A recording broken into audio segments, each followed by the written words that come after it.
बिस्मिल्लाहिर्रहमानिर्रहीम। नाज़रीन सलामुन अलैकुम। प्रोग्राम इबादत व सेहत में आपका इस्तकबाल है। जाहिर सी बात है कि ये वो प्रोग्राम है कि जिसमें अभी तक हम रोज़े के जिस्मानी फ़ायदे के बारे में बात करते चले आ रहे हैं। तो नाज़रीन, इस तीसरे एपिसोड में भी हम रोज़ा जैसी अजीम इबादत के जिस्मानी फ़ायदे के सिलसिले में बात करेंगे। बहुत से लोग ये सोचते हैं कि रोज़ा रखने से इंसान कमज़ोर हो जाता है, जबकि उनका ये सोचना सरासर गलत है। बल्कि रोज़े के ज़रिए से इंसान की सेहत को बेपनाह फ़ायदा होता है। जैसा कि हज़रत मोहम्मद मुस्तफ़ा सल्लल्लाहु अलैहि वसल्लम ने कहा, रोज़ा रखो ताकि सेहतमंद रहो।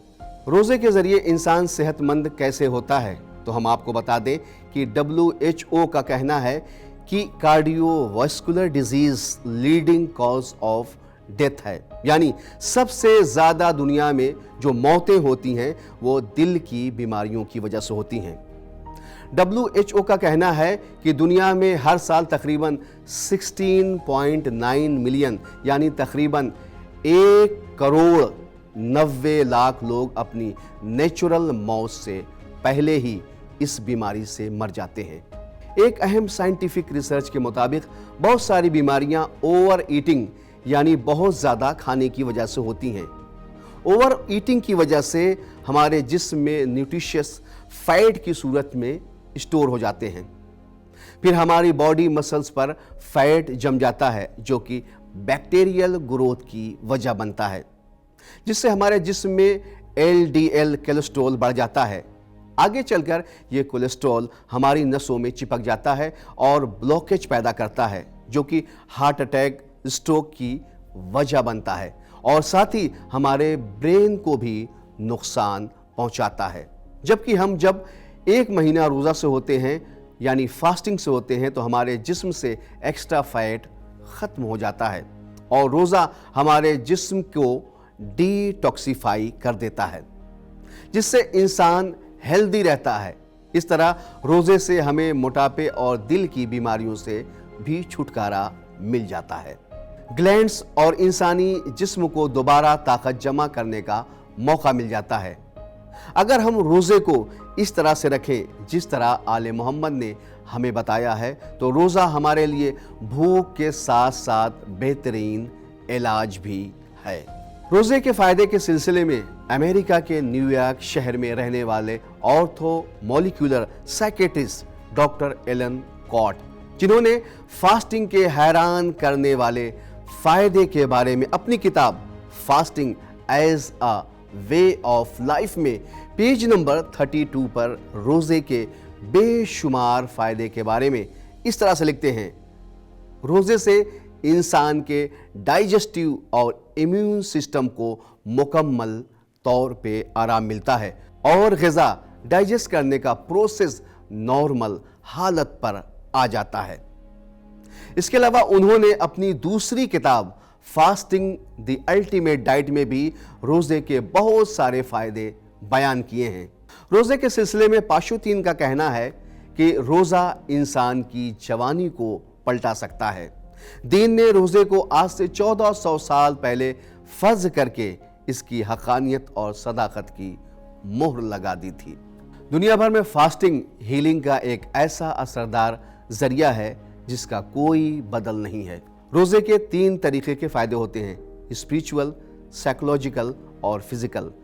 सबसे बड़ा जिस्मानी फ़ायदा यह है कि हमारी किडनी, पैनक्रियास, लीवर, स्टमक और दूसरे ऑर्गन को मुसलसल साल भर काम के बाद 1 महीने के लिए रमज़ान में कुछ आराम मिल जाता है, जिससे उनमें नई जान पैदा हो जाती है। हेल्दी सेल्स को ये मौका मिल जाता है कि वो अपने मकान से साल भर के गार्बेज, बीमार और बेकार सेल्स और साथ ही इर्रेगुलर सब्सटेंस की सफाई कर दें। रोज़े के दौरान ग्लूकोज, कोलेस्ट्रॉल, इंसुलिन और ब्लड प्रेशर में भी हेल्दी बदलाव होता है। एक बात जो हमें हमेशा याद रखनी चाहिए और इसे हर रमज़ान में इस पे अमल भी करना चाहिए, रोज़े में जो सहर में या इफ्तार में हम तरह तरह के मसालेदार और तरह तरह की ऑयली चीज़ें खाते हैं, तो इससे एक सबसे बड़ा नुकसान ये होता है कि साल भर जो हमारे मैदे को आराम मिलना चाहिए था वो आराम نہیں مل پاتا ہے۔ حالانکہ ہونا یہ چاہیے تھا کہ ہم بیلنس اور مناسب غذا کا استعمال کریں۔ اس ایک مہینے میں ہمیں اپنے جسم کو آرام دینا چاہیے، نہ کہ طرح طرح کی غذاؤں کے ذریعے سے اس پر اور زیادہ بوجھ ڈال دیں۔ ہلکی اور سادہ غذا ہمیں سحر اور افطار میں استعمال کرنی چاہیے۔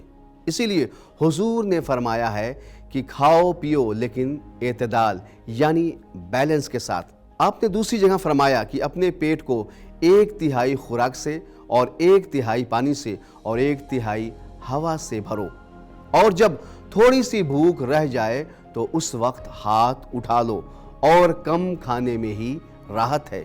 یہ رسول کا فرمان ہماری صحت اور تندرستی کا ضامن ہے، جس کو آج سائنس بھی مان رہی ہے۔ ناظرین، ایک اور بات جو ہمیں ہمیشہ یاد رکھنی چاہیے کہ روزے میں ہم یہ سوچتے ہیں کہ سحر کے وقت یا افطار کے وقت جتنا ہو سکے زیادہ سے زیادہ کھا لیں۔ حالانکہ آپ کو معلوم ہونا چاہیے، میں نے پہلے بھی بتایا تھا کہ روزہ انسان کی روح کو بھی فائدہ پہنچاتا ہے۔ تو جب روزے کا مطلب ہوتا ہے کہ جب آپ کو بھوک اور پیاس محسوس ہو تو آپ دوسروں کی بھوک اور پیاس کو بھی احساس پیدا کریں اپنے اندر۔ جب آپ زیادہ کھا لیتے ہیں تو آپ کے اندر یہ اس احساس کا فقدان ہو جاتا ہے۔ تو ناظرین، یہ تھا آج کا ہمارا ایپیسوڈ، جس میں ہم نے آپ کو بتایا کہ روزہ کس طریقے سے انسان کے جسم کے لیے فائدہ مند ہے۔ ناظرین، آج بس یہیں تک۔ انشاءاللہ ہم اس پروگرام کے اگلے ایپیسوڈ میں پھر آپ سے ملاقات کریں گے۔ تب تک کے لیے مجھے اجازت دیجیے۔ خدا حافظ۔